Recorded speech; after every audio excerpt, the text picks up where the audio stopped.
Are people afraid of you, Beth? Uh-huh. Who's afraid of you, Beth? John. Your brother. And what is your brother, why is your brother afraid of you? Because I hurt him so much. Mm-hmm. Okay. And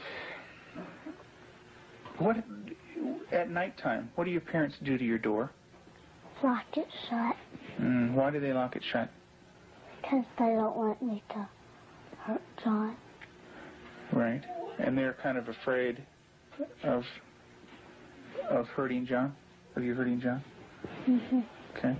Are they afraid that you might hurt them? Yep. Would you, Beth? Mm-hmm. When would you do it? Nighttime. Okay. Why would you do nighttime? Because I don't like them seeing me do it. But they can feel me do it. Mm-hmm. And what would you do to him, Beth? Stab him. Okay. What would you stab him with? A knife.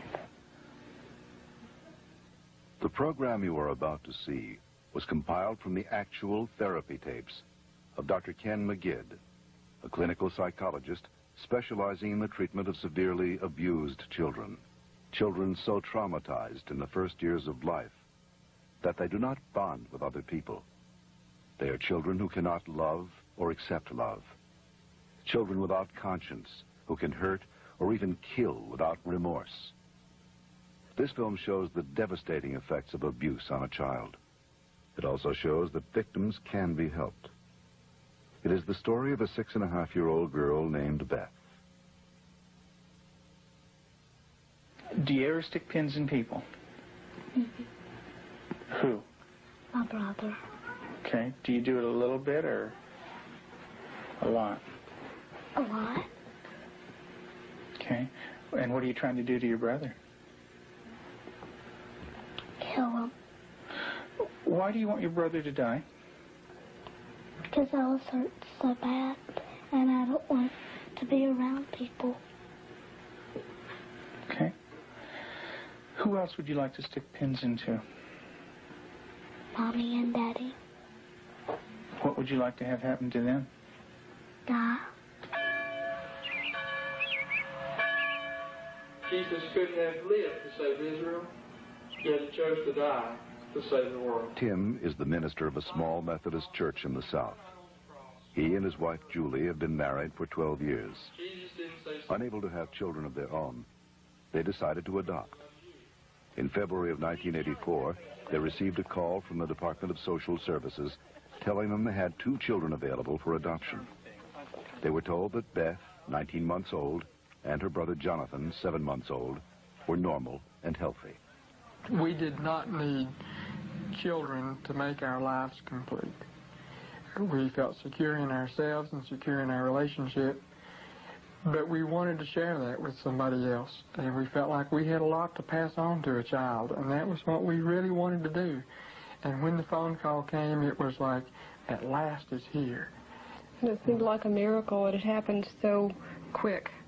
We'd heard of couples having to wait 5, 10 years on a child, and here we had 2 young children. It was like the answer to our dream. Their dream became a nightmare when they realized that Beth and Jonathan had severe emotional problems. We had the kids with us, Beth and her younger brother John, for probably a couple of months until we began to learn something about their background and their past. And when we learned it, some things seemed to fall in place about her behavior and John's behavior. From several sources, we discovered that they didn't have enough food to eat.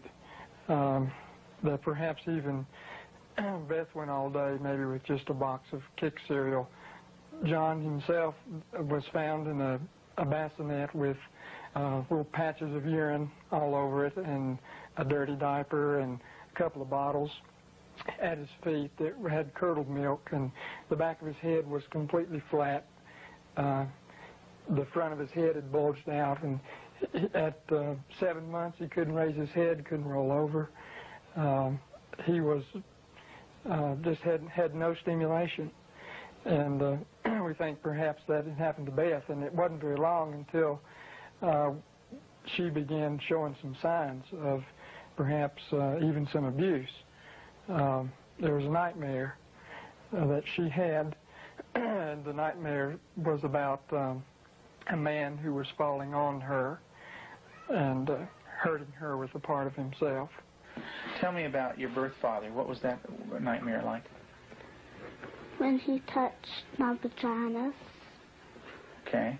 until it bled, hurt it a lot until it bled, and wouldn't feed me a lot. He'd hit on me, wouldn't be very nice to me. How old were you? 1. And in your nightmare, what happens? I get real scared. Where are you in the nightmare? What happens in the dream? I'm in the house, upstairs. And then what happens, Beth? When he comes upstairs and, hurt. How do you feel when you talk about this? Scared. Where's your birth father? What's he doing?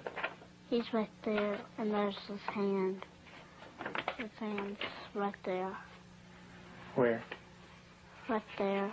You can't hardly see it because it's green. What's it touching? My vaginas.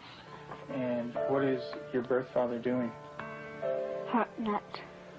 Your face looks sad. Can you tell me about that? It's crying because there's dots of the tears. Beth had endured severe neglect and abuse as a child. Her birth mother died when she was 1. Because of these early childhood experiences, Beth never developed a sense of conscience, love, or trust for anyone. The early sexual abuse by her birth father would cause her to exhibit inappropriate sexual behavior, especially toward her brother. Does your brother have private parts?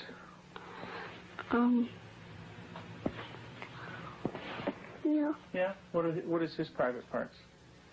Penis and butt. And what do you do with your brother with his private parts, Beth? I heard it. Tell me about it. What do you do? Well, I pinch it, squeeze it, kick it. When you do things to your brother's private parts, what does he say? Stop. Okay, tell me that. Well, he says stop, but I don't stop. Do you hurt him? A lot. Okay. And would you like to do that to other boys? When I caught her with Jonathan one morning, she was molesting him. He was crying and his pants were down, and I said, Beth, what's happening?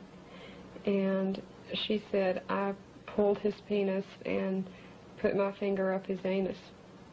And I said, didn't he say to stop? And she said, yeah, he did. And I said, did you? And she said, no. Have you ever rubbed your private parts? Do you do it a lot? A lot. How much do you do that? About every single day, and that's until I did it every single day until it got real bad and messed up, and I had to go to the doctor, and I did not like it. What do you mean by real bad? Well, it looked real raw, got all kinds of boo-boos on it, germs, a lot of stuff from my hand. And it bled?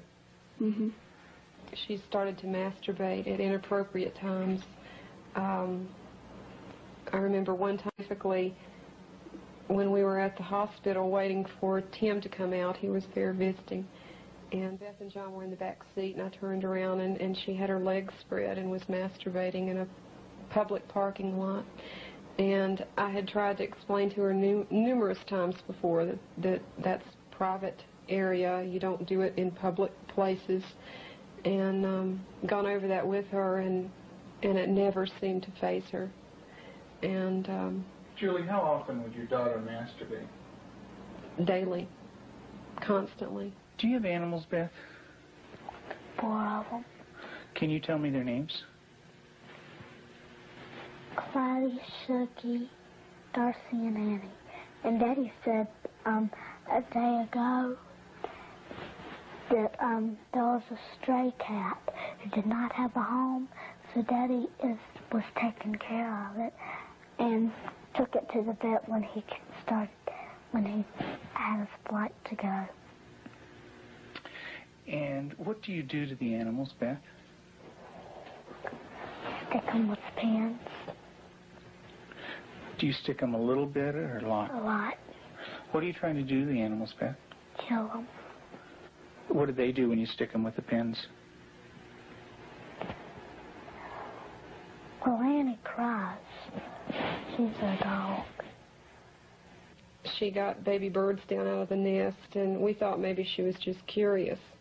So we explained that she could hurt them, put them back, and went through a whole sitting down and talking to her about the problem of it.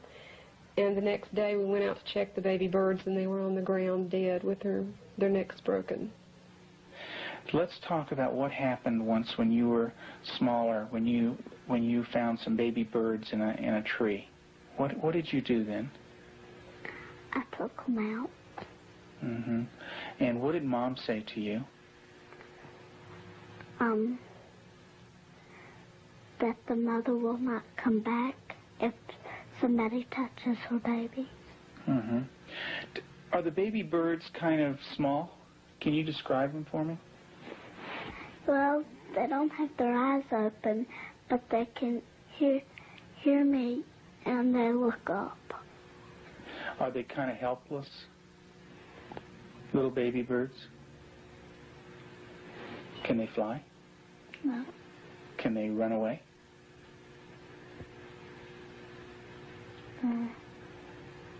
Yes. They can? Are they easy to catch or hard to catch? Hard. Yeah. Well, it's hard to remember. With the baby birds, what did you do? Took them out of the tree.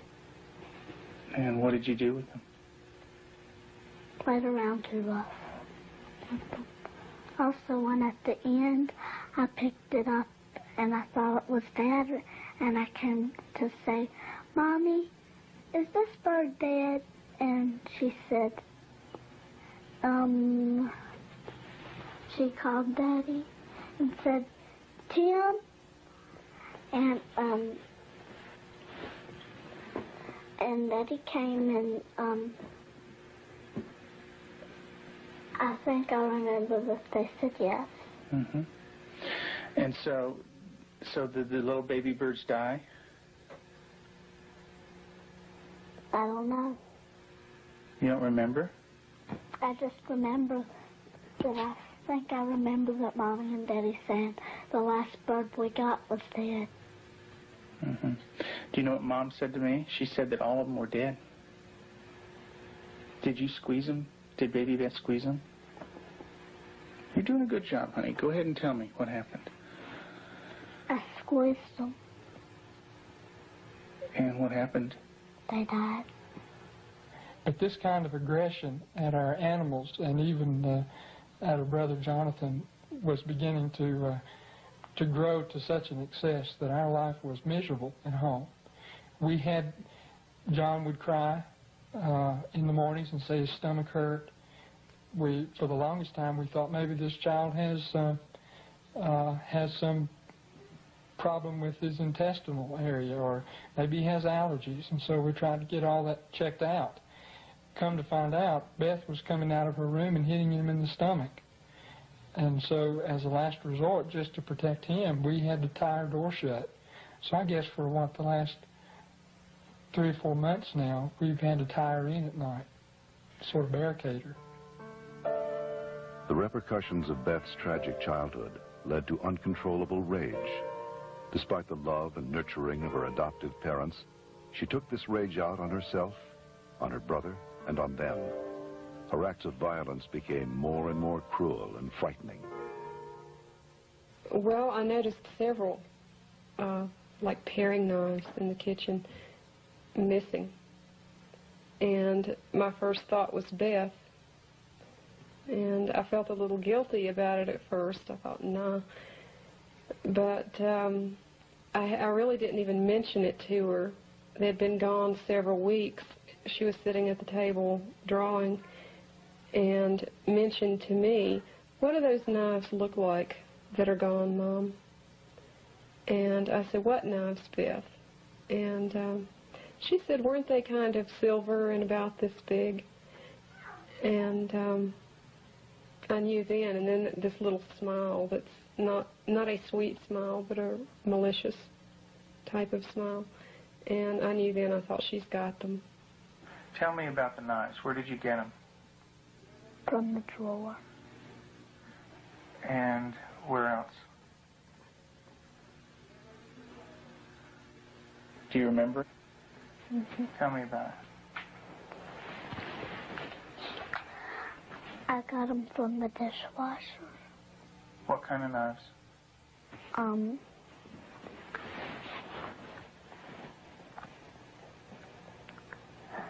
Big sharp ones. And what do you want to do with those knives? Kill John and Mommy with them, and Daddy. And when Mommy asks you about where the knives are, what do you say? I don't know where they are. What did you think she might do with the knives? My first thought was Jonathan. And the reason we thought that was that she had, by this time, she had tried to kill John on several occasions and openly admitted that. In the basement, she was hitting his head against a cement floor. I heard his screams and ran down and had to literally pull her hands off, and she looked wild-eyed. Did you get real mad at him? Did you hit his head real hard? Tell me about it. How many times did you do it? A lot? Mm-hmm. What was the floor like? Cement.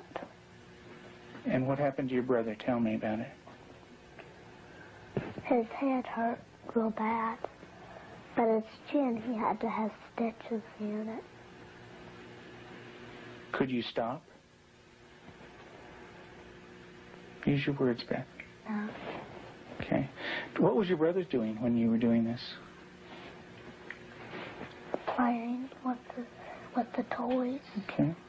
Was he asking you to stop when you were doing it? What was he saying? He said, "Beth, stop." And what did you do? I didn't stop. I just kept on hurting him. What were you thinking when you were doing that? Thinking of killing him. How did you stop? What made you stop? When I heard Peter walking across the kitchen. Mm-hmm. It made me stop because I thought Mommy and Daddy were coming. Okay. Did Mommy come? What did she do? She sent me to my room. Okay.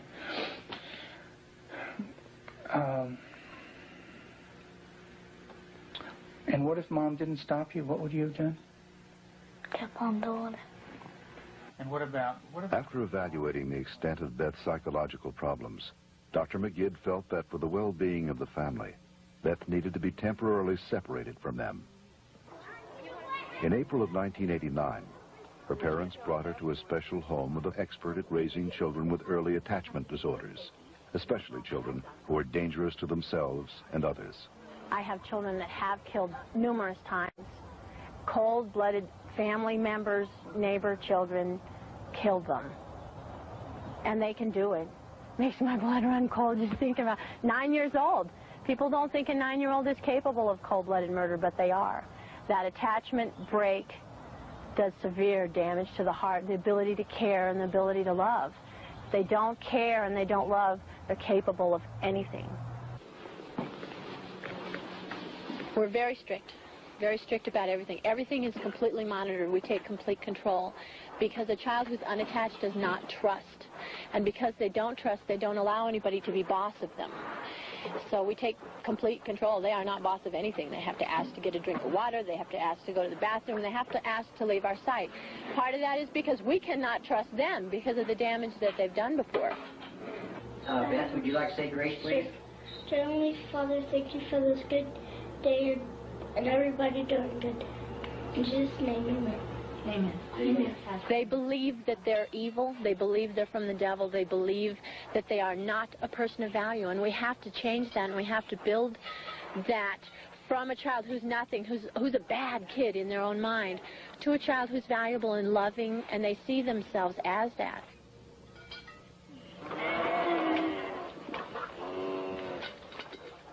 You don't have to bite this. When they do a chore well, we can say, you did a good job, you're a good worker. And then it just builds that self-esteem little by little so that they change the way that they see themselves.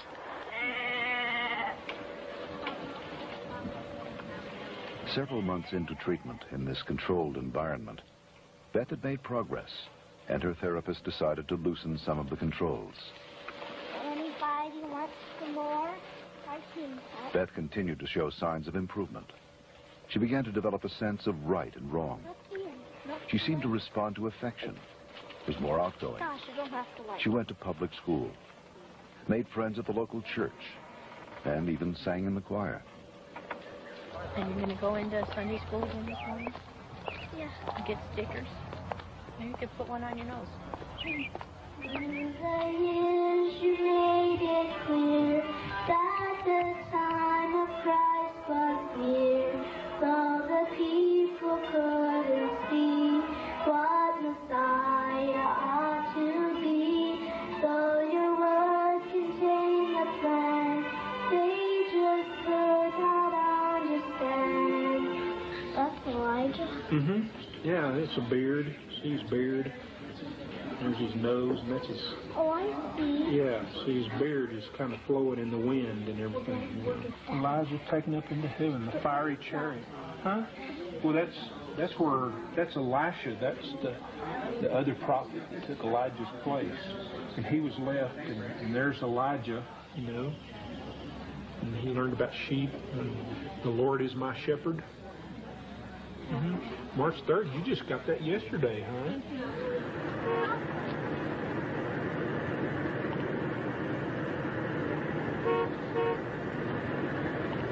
In the beginning, we couldn't trust her with anything. She was locked up at night. We had alarms on the door at night so she wasn't sneaking around doing things with the other children. We don't worry about that anymore. There's no alarm on her door at night now. She sleeps in the same room with my own daughter, and I trust her that much. She brushes the dogs, and I trust her that much.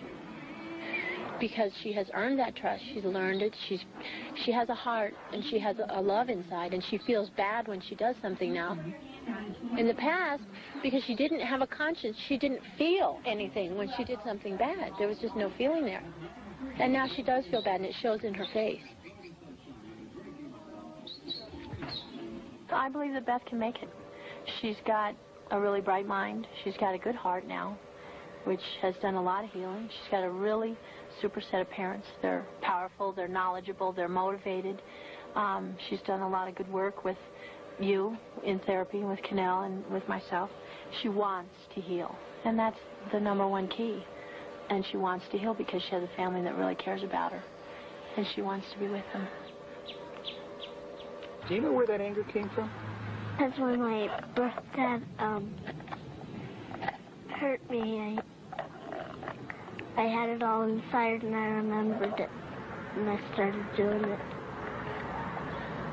And what did that do when it was inside you? It made me want to hurt people really bad. And who did you hurt? My brother, my mom and dad, and animals. And animals. Who did it hurt the most? My brother. Who did it hurt the most? Me. Why don't you tell me that? It hurt me the most. How did it hurt you the most? Because when I hurt other people, I'm burning my good self. How do you feel right now, Beth?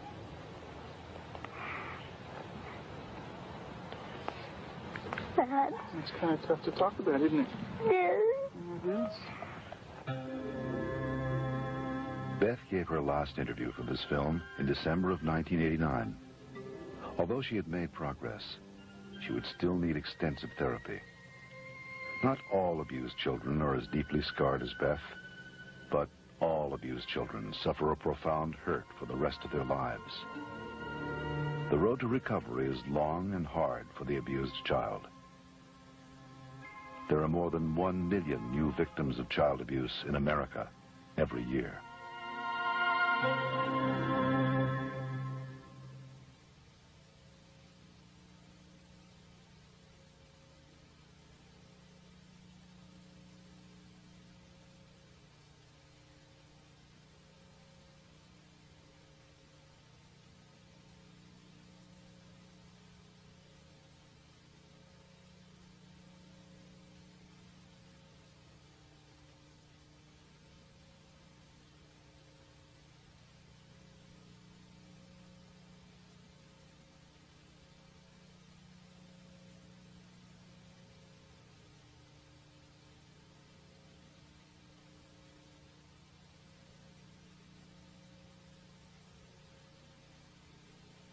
For further information on the prevention of child abuse, write the National Committee for Prevention of Child Abuse, Post Office Box 2866, HBO, Chicago, Illinois, 606.